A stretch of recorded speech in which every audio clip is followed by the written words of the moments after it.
For years, my wife, Sarah, and I lived under the suffocating scrutiny of my family. My mother, Eleanor, and my older sister, Vivian, considered themselves the moral and financial authorities of the entire extended clan. They believed they had the right to judge our life choices, our finances, and even our parenting style. Sarah and I, Mark, had chosen to leave high-paying city jobs to open a small, ethical farm-to-table restaurant in a quiet town. To Eleanor and Vivian, this was a reckless, embarrassing failure. They constantly called, offering unsolicited advice disguised as judgment. They criticized the house we bought, calling it a shack, and they constantly questioned our stability. The pressure was enormous, especially since they held a small, informal loan over us, a small amount of money that they wielded like a heavy chain. The situation came to a head when we missed one small interest payment on that loan due to an unexpected delay in a large supply order. Vivian seized on this opportunity, declaring that our irresponsible lifestyle had finally crashed. They decided we needed an intervention. The intervention was set for the following Sunday. They framed it as a family meeting to discuss your future security. Sarah and I knew exactly what it was: a public shaming, a forced lecture designed to make us admit we were failures and return to the corporate life they dictated. Eleanor wanted us to sell the restaurant and move back to the city. Vivian wanted our public humiliation. They told us that my uncle, Robert, Eleanor's brother, and my cousin, David, Vivian's cousin, would also be attending, adding more weight to their collective judgment. Robert was known for his rigid conservative business views, and David was a sanctimonious lawyer who enjoyed telling others how to live. This wasn't discussion. It was a firing squad. Sarah and I spent the week preparing not for a defense, but for a counterattack. We were tired of being controlled. We were tired of their hypocrisy. We decided that if they were going to put our lives on trial, we would put their perfect, carefully constructed lives on trial, too. We were ready to break free from this toxic family forever. Over the years, Sarah and I hadn't been idle observers. We had quietly, unintentionally, gathered threads of truth about the family's supposed pillars of success and morality. We realized that Eleanor's perfect retirement and Vivian's stable marriage were just as much facades as the debt they lorded over us. We started with Vivian. Vivian was constantly criticizing Sarah's handling of money. Yet, I recalled a casual conversation with a former co-worker Vivian's 2 years ago, who mentioned offhand that Vivian had secretly been demoted at her job after a serious internal ethics violation, something about misuse of company funds. She had kept her old title and salary, but her power was zero. The family knew nothing. They only saw her executive status. Next, my mother, Eleanor. She boasted about her vast, serene retirement after my father passed, living comfortably on the insurance money. But I remembered an unusual, frantic phone call she made to me a year ago, asking about a fast, temporary cash loan for a minor repair. It was too much money for a minor repair, and she had refused to tell me what it was for. We spent Saturday digging. I called my old co-worker. He confirmed the demotion and the ethics issue, saying Vivian had barely kept her job. She wasn't an executive. She was a figurehead. Sarah, meanwhile, tracked down the local records for a minor repair at Mom's house. It wasn't a repair. It was a large, unpaid tax lien on her property. Eleanor's retirement was not serene. It was precarious. She wasn't worried about the house. She was worried about the tax man. The biggest bombshell involved my uncle, Robert, the pillar of business integrity. Robert was obsessed with image, always boasting about his charitable donations and strict business ethics. Sarah and I remember the time Robert sold a piece of land to the town. We found the original legal documents online. Robert had deliberately understated the true value of the land, taking a massive tax break while overinflating his charitable contribution to the town. He wasn't charitable. He was a tax cheat. We gathered the evidence, the demotion records, the tax lien document, and the land sale papers. We organized it, ready for confrontation. We were not going to offend our restaurant. We were going to expose the hypocrisy that had suffocated us for years. Sunday afternoon arrived. The atmosphere in my living room was cold and formal. Eleanor, Vivian, Robert, and David sat on one side, dressed in severe, expensive clothes. They looked like a silent, judgmental jury. Sarah and I sat opposite them, looking tired but determined. Eleanor began, her voice dripping with forced concern. Mark, Sarah, we are here because we love you, but we have watched you make a series of irresponsible choices that are now culminating in debt. We need you to admit you were wrong. Vivian immediately jumped in, holding a printout of our financial statement. We saw the missed interest payment. This farm idea is a failure. You are tarnishing the family name with this instability. You need to sell the restaurant immediately and return to stable careers. The accusations and demands flew for 20 agonizing minutes. They cornered us about the restaurant's profits, our choice of town, and the necessity of selling the house. They used a small loan as a central piece of their argument, proving we were fundamentally incapable of managing our own lives. David, the lawyer, leaned forward, his voice heavy with self-righteous judgment. Mark, legally, we are here to offer a lifeline, but you must agree to our terms. You signed this document agreeing to immediately liquidate all assets related to the restaurant and sell the house. Eleanor nodded sharply. We thought they had us cornered, ready to intervene in our lives. Sarah caught my eye. Her expression was calm, almost fierce. This was our moment. I placed my hands on the table and leaned in, my voice clear and utterly steady. We appreciate your concern, Eleanor. But before we sign anything, Sarah and I have a few concerns of our own regarding the true financial security of this family. We call this the reality check. Vivian scoffed. A reality check? Mark, you're in debt. Yes, we are in debt, Sarah admitted, meeting Vivian's glare. And we are working to pay it off, honestly. But we are confused, Vivian, about your strong advice, considering the source. I pulled out the first document, the confidential demotion record from Vivian's company, showing the ethics violation. I slid it across the table toward her. Vivian, I said, you lecture us on stability and ethics. Yet, 2 years ago, you were internally demoted and almost fired for misusing company funds. Your job isn't success. It's a glorified, powerless figurehead position you're desperately trying to hold on to. The room went silent. Vivian's confident posture crumbled instantly. She snatched the paper, reading the damning details, her face turning a deep, angry red. She looked at Eleanor, who was staring in shock.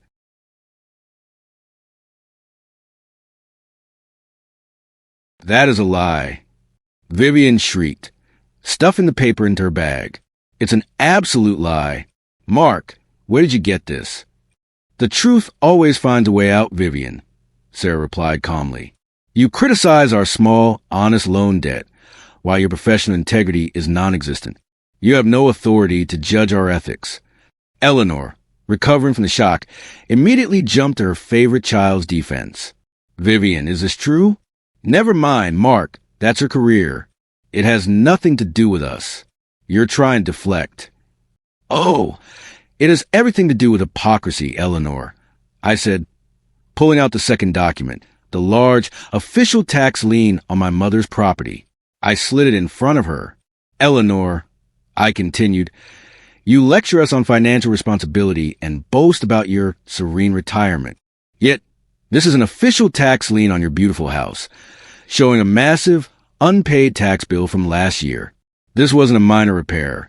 This was a government threatening to seize your home. Eleanor gasped, looking genuinely terrified. The shock was real. She had managed to hide this debt from everyone. Mark, you invaded my privacy. That is private. I was handling it. Handling it? By nearly losing the house and lying to everyone. Sarah countered gently. You judge our small business risk, while your entire retirement foundation is collapsing under a government debt. You have no authority to judge our stability. The dynamic shifted completely. Eleanor and Vivian were now on the defensive, their planned intervention totally derailed.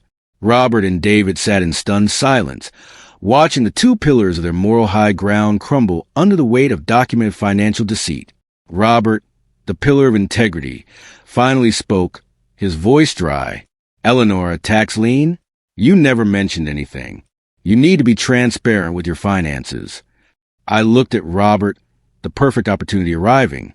I pulled out the final document, the land sale papers from the town records.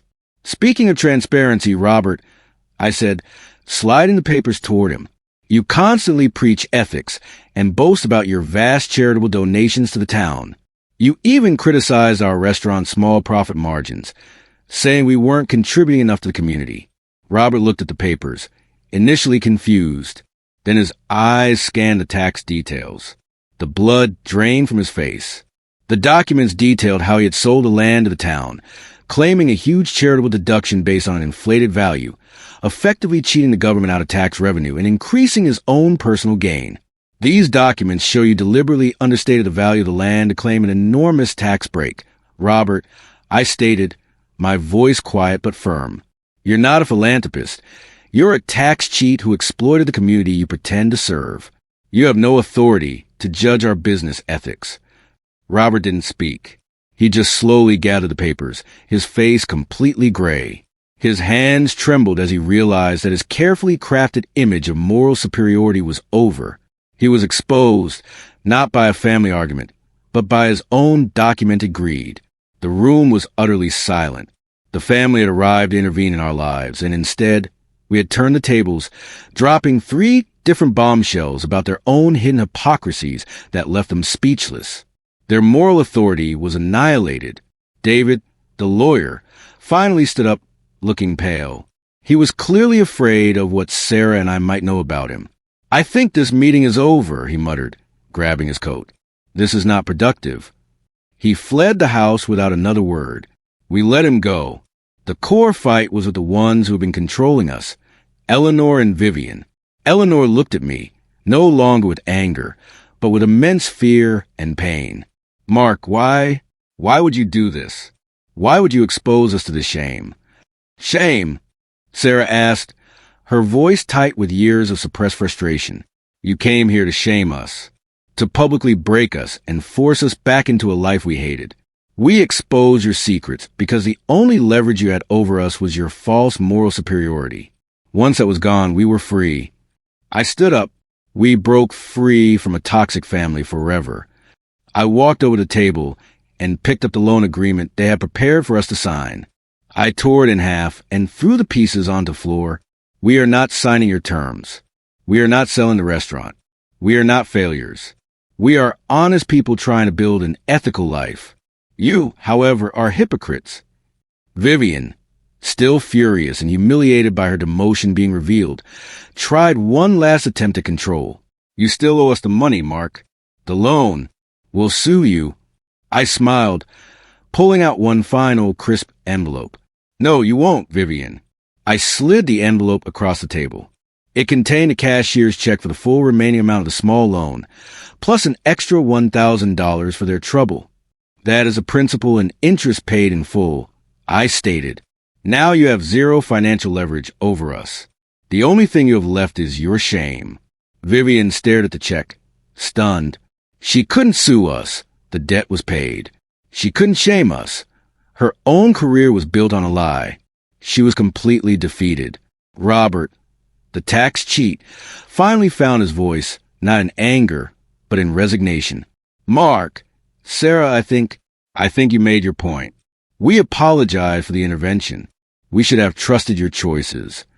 No, Robert, Sarah corrected gently. You didn't apologize because you trust us. You apologized because you were exposed. We don't want your apology. We want our freedom. Eleanor rose, her facade of the perfect matriarch finally cracking under the pressure. She walked over to me, her eyes filled with tears of sorrow and regret. Mark, please don't leave us. We are still your family. Are you? I asked, looking at my mother's devastated face. Family doesn't try to shame you, break you, and force you into a life you despise. Family doesn't hide massive tax debts and ethical violations while judging your minor interest payment. We are breaking free from your toxic influence, Eleanor. We are free to succeed on our own terms. Sarah and I walked out of the house, leaving them in the silent wreckage of their own hypocrisy. We didn't shout, we didn't gloat. The revenge was in the quiet, decisive action of exposing the truth and cutting the financial cord.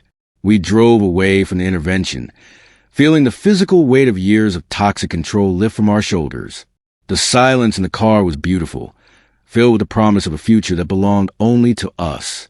The aftermath in the following weeks was intense.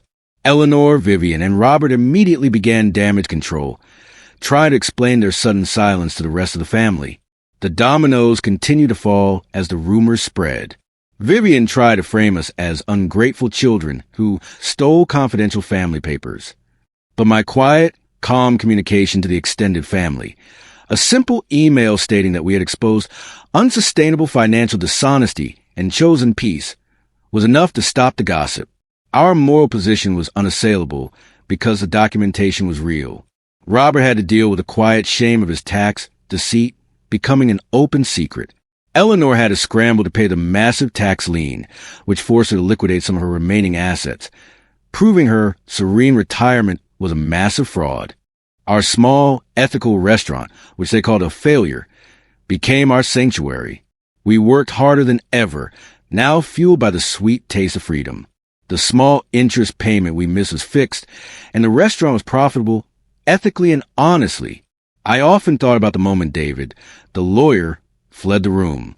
That instant fear, the realization that the target were now the hunters, was a sign that our plan had worked perfectly. We had turned their strength, their collective judgment, into their ultimate weakness. The intervention wasn't a battle. It was an execution of a deeply flawed, toxic family system.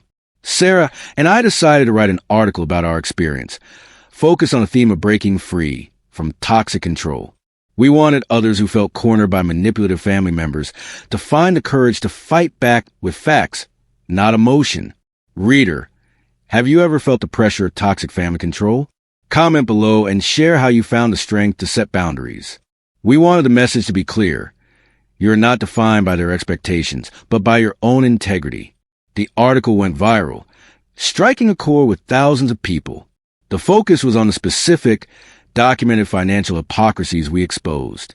It resonated because many people face judgment from relatives who secretly have much larger, darker secrets. We received thousands of comments thanking us for giving them the blueprint for fighting back against judgment and control. The experience, which started as my worst fear, had become a powerful tool for helping others.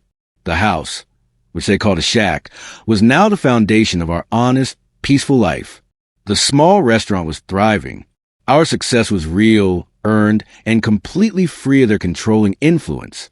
Vivian tried one final, desperate move. She called Alice, my cousin, and threatened to expose old, minor secrets from her past if she didn't side with the family.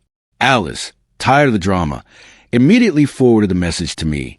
I sent Vivian a cold, final text message. The only person you are threatening is yourself. We have more truth than you realize. Leave us and the extended family alone. She never responded. The silence was absolute. She was broken and isolated, cut off by her own destructive actions. I often look back at the loan agreement I tore up.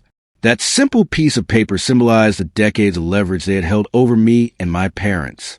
Tearing it up was the most liberating act of my life. I realized that the freedom we gained was worth every bit of the painstaking effort required to uncover their secrets. We had to sacrifice our peace for a week, but we gained genuine peace for life. The biggest hypocrites in the family thought they were teaching us a lesson in responsibility. We ended up teaching them a lesson in honesty. Eleanor, humbled and forced to face her own financial reality, eventually sent a short, remorseful email. She didn't ask for forgiveness. She just admitted she was wrong about everything and that she missed me. I responded gently, setting clear boundaries. We could talk, but only about safe, neutral topics, and never about money, the restaurant, or Vivian. The relationship was permanently changed, but it was honest. That was a victory. Robert and David completely disappeared from our lives. They knew we had the power to expose more, and they valued their remaining image too much to challenge us further. The aftershock settled, and the silence became sweet. Sarah and I continued to build our life, focusing on the simple, honest work of the restaurant. We were tired, but the exhaustion was earned, not forced by shame or lies. The intervention, meant to corner us, became the moment we turned the tables and exposed the profound moral bankruptcy of our manipulators. It was the greatest reversal of power we could have ever engineered. Our toxic family was broken, but we were finally completely free. I stood in the center of our thriving restaurant, watching Sarah talk to a customer. The space was bright, honest, and full of life, a stark contrast to the dark, judgmental living room where the intervention took place. I realized that the bold contradiction of their perfect image versus their hidden truth was the ultimate weapon against their control. We had faced the worst day of confrontation, and it led to our best life of freedom. This wasn't just a story. It was the moment we broke free from a toxic family forever, and the peace we earned was priceless.